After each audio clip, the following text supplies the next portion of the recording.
अस्सलाम वालेकुम। मेरा नाम डॉक्टर अमीन साजिद है और आप देख रहे हैं हमारा चैनल दास्तान सराय। नाज़रीन, हम आज से अपनी एक नई वीडियो सीरीज़ शुरू करने जा रहे हैं जिसका मौजू होगा जंग सितंबर 1965। नाज़रीन, अपनी इस वीडियो सीरीज़ में आपको जंग सितंबर 1965 के असबाब, वाक़यात, हक़ाइक़ और नताइज के बारे में बताएंगे। इन वीडियोज़ में पाकिस्तान का दुरुस्त नुक्ता नज़र होगा।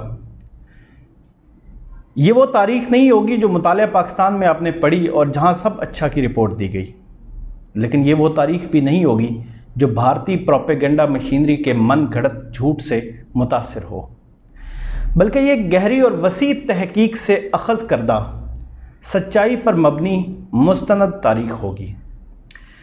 नाज़रीन, हमारी आज की वीडियो जंग सितंबर 1965 का सबब बनने वाले एक वाक़े के बारे में है। हम आज रन ऑफ कच्छ के मार्के का अहवाल आपको सुनाएंगे। मुअज़्ज़ज़ नाज़रीन, 1962 में चीन से ज़िल्लत आमेज़ शिकस्त के बाद भारत ने अमेरिका, बरतानिया और मगरबी ताकतों से चीन का हवा दिखाकर असलहा बटोरना शुरू कर दिया। इसके साथ साथ भारत ने अमेरिका बहादुर से पहाड़ी जंग में महारत के लिए 2 माउंटेन डिवीजन भी तैयार करवाए।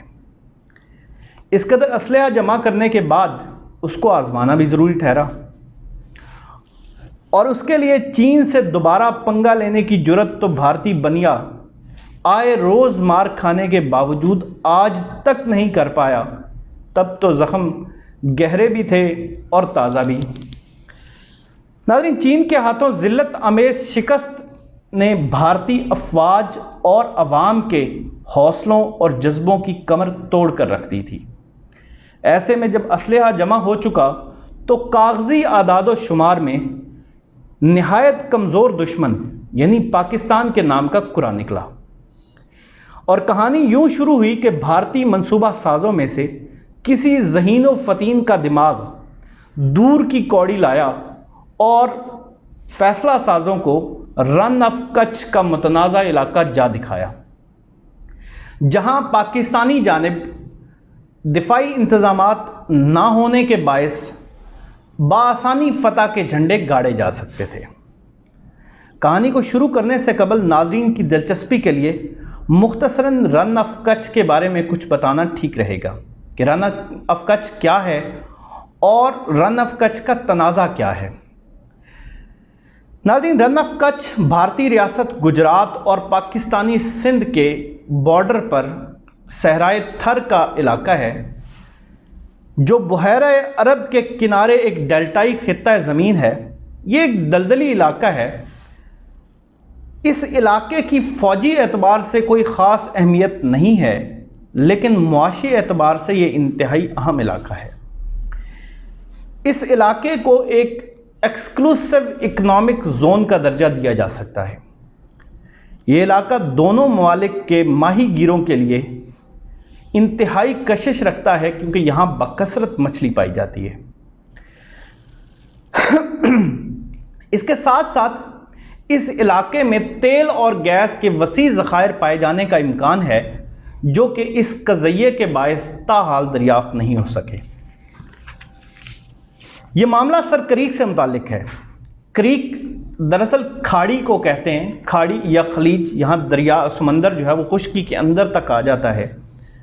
ये तनाज़ा दरअसल सर क्रीक और उसके आसपास के इलाके के बारे में है। मामला ये है कि इस इलाके में भारतीय हठधर्मी और हवस के बायस एक सरहदी तनाज़े ने जन्म लिया और ये मामला तकसीम से पहले का था और तकसीम से पहले हल भी हो चुका था। मामला यह था कि 1914 में महाराजा ऑफ कच्छ और सिंध हुकूमत के दरमियान इस तनाज़े का तस्फिया बम्बई की बरतानवी रेजिडेंसी ने किया। सरहद का तनाज़ा था कि सरहद का तयन कहाँ पे किया जाए, कहाँ पे सिंध की सरहद ख़त्म होती है और कहाँ से कच्छ की सरहद जो है वो शुरू होती है। इस फैसले में सर क्रीक को सिंध का हिस्सा करार दिया गया और खाड़ी का मशरकी जो साहिली पट्टी थी उसको सिंध की हद करार दिया गया और यही पाकिस्तान का मौक़िफ़ है। लेकिन भारतीय हवस यहाँ न सिर्फ क्रीक में हिस्सेदारी की ख्वाहिशमंद थी, बल्कि समुद्री हदबंदी के कानून को बहाना बनाकर पाकिस्तान के इलाके पर भी अमलदारी की ख्वाह थी।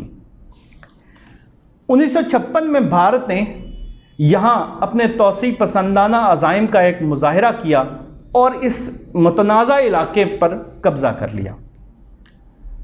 उसके बाद पाकिस्तान ने जब इस मामले को उठाया तो 1960 में भारत और पाकिस्तान दोनों ने इस इलाके को एक मुतनाज़ा इलाका तस्लीम किया और इस मसले को मुज़ाकरात के ज़रिए हल करने का फ़ैसला किया। लेकिन मसला कश्मीर की तरह भारत हमेशा मुज़ाकरात से पहलू दही करता रहा। अब वापस अपनी कहानी की तरफ चलते हैं। तो नाज़रीन, हुआ कुछ यूँ कि जनवरी 1965 में जब खूब असलहा जमा किया जा चुका था तो भारत ने ये इलाका बज़ोरे बाजू हथियाने का फ़ैसला किया और भारी ताकत के साथ मैदान में उतर आया। भारत ने मुकम्मल तैयारियों के साथ अपने 2 डिवीज़न फ़ौज इस इलाके में उतारी। पाकिस्तान की जानिब इलाके के दिफाई इंतज़ामात ना होने के बराबर थे। कभी कभार पुलिस के कुछ दस्ते इस सरहद पर गश्त लगा लिया करते थे। ताकत के नशे में धुत भारतीय अफवाज ने ना सिर्फ मुतनाज़ा इलाके पर कब्ज़ा किया बल्कि पाकिस्तान के अंदर तक आन पधारी। इलाके में भारतीय अफवाज ने नई पोस्टें तामीर की और उसके साथ साथ कंक्रीट के मोर्चे भी बना डाले ताकि पाकिस्तान की जानिब से किसी भी जवाबी इकदाम पर दिफा किया जा सके। बुज़रबनी का ख्याल ये था कि पाकिस्तान इस पर खामोश रहेगा और ये एक तनाज़ा बन जाएगा जिस पर मुज़ाकरात का खेल खेला जाता रहेगा। लेकिन पाकिस्तान की फ़ौज ने अपने महदूद वसाइल के बावजूद मादरे वतन के दिफा के लिए जारहाना पॉलिसी अपनाने का फ़ैसला किया। जनरल टिक्का खान ने एक ब्रिगेड फ़ौज ब्रिगेडियर इफ्तिखार जंजुआ की ज़ेर क़यादत रवाना की। अगरचे ताकत का तवाज़न बुरी तरह से भारत के हक़ में था और भारतीय अफवाज के 2 डिवीज़न इलाके में मौजूद थे, पाकिस्तान की जानिब से जो नफरी इस मुश्किल मिशन पर भेजी जा सकी वह बमुश्किल एक ब्रिगेड थी जिसकी क़यादत ब्रिगेडियर इफ्तिखार नवाज़ जंजुआ कर रहे थे। नाज़रीन की दिलचस्पी के लिए बताता चलूं कि एक डिवीज़न में 3 से 4 ब्रिगेड होते हैं। भारत के 2 डिवीज़न के मुकाबले में पाकिस्तान का सिर्फ 1 ब्रिगेड था।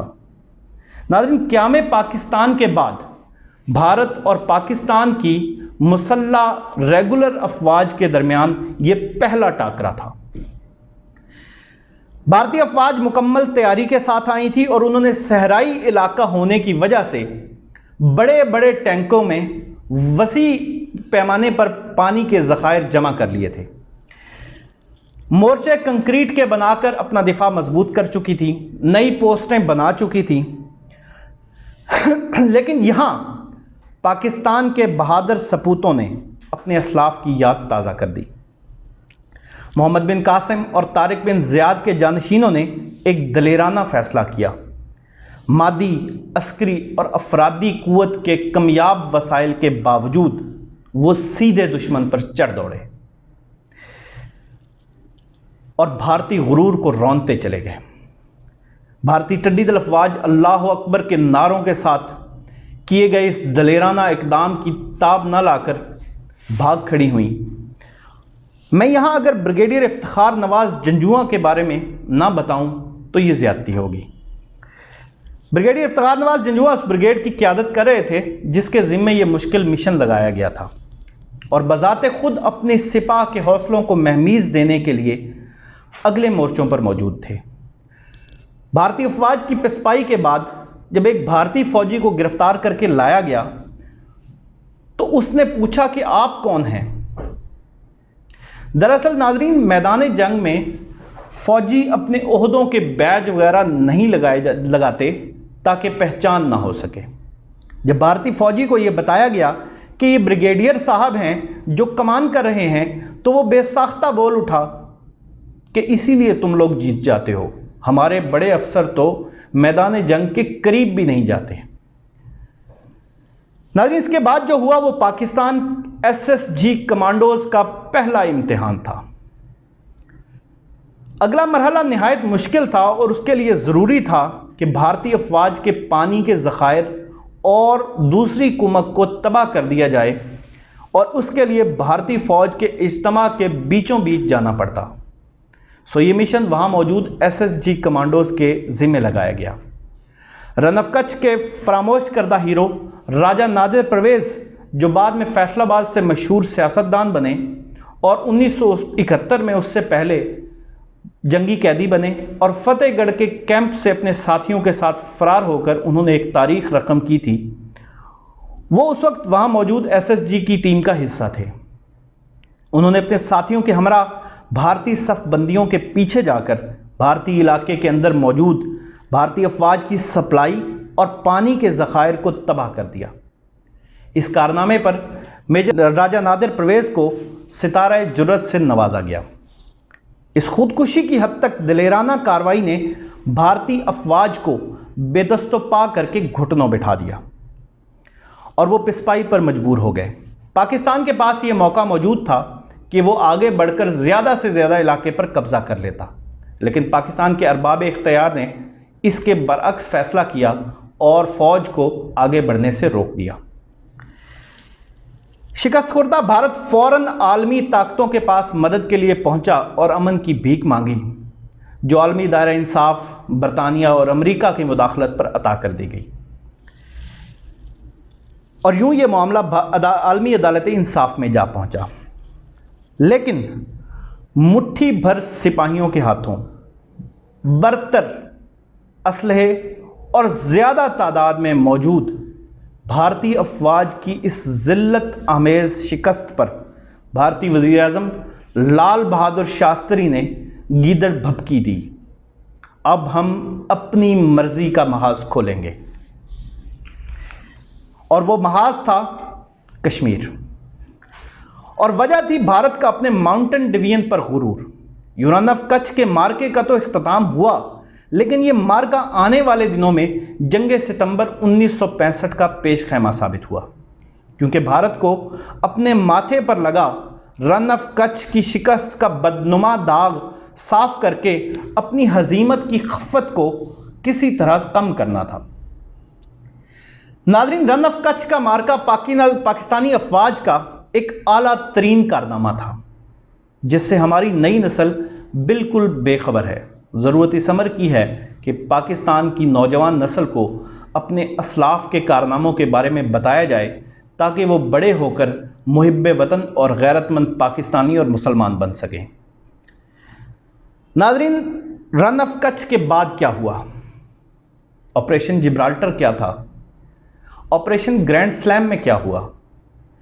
اہل لاہور پر کیا گزری؟ ٹینکوں کی سب سے بڑی لڑائی کا احوال کیا تھا؟ پاکستان کی فضائیہ اور پاکستان کی بحریہ نے اس جنگ میں کیا کارہائے نمایاں انجام دیے، اور اس جنگ کا نتیجہ کیا نکلا؟ کون جیتا، کون ہارا، تاشکند میں کیا ہوا؟ ان سب موضوعات پر ہم اپنی آنے والی ویڈیوز میں بات کریں گے۔ آپ سب سے گزارش ہے کہ ہمارے چینل کو سبسکرائب کر لیں اور بیل آئیکن پر پریس کر کے آل کو کلک کر دیں، تاکہ ہماری آنے والی ویڈیوز آپ تک بر وقت پہنچ سکیں۔ جزاکم اللہ خیر۔ السلام علیکم۔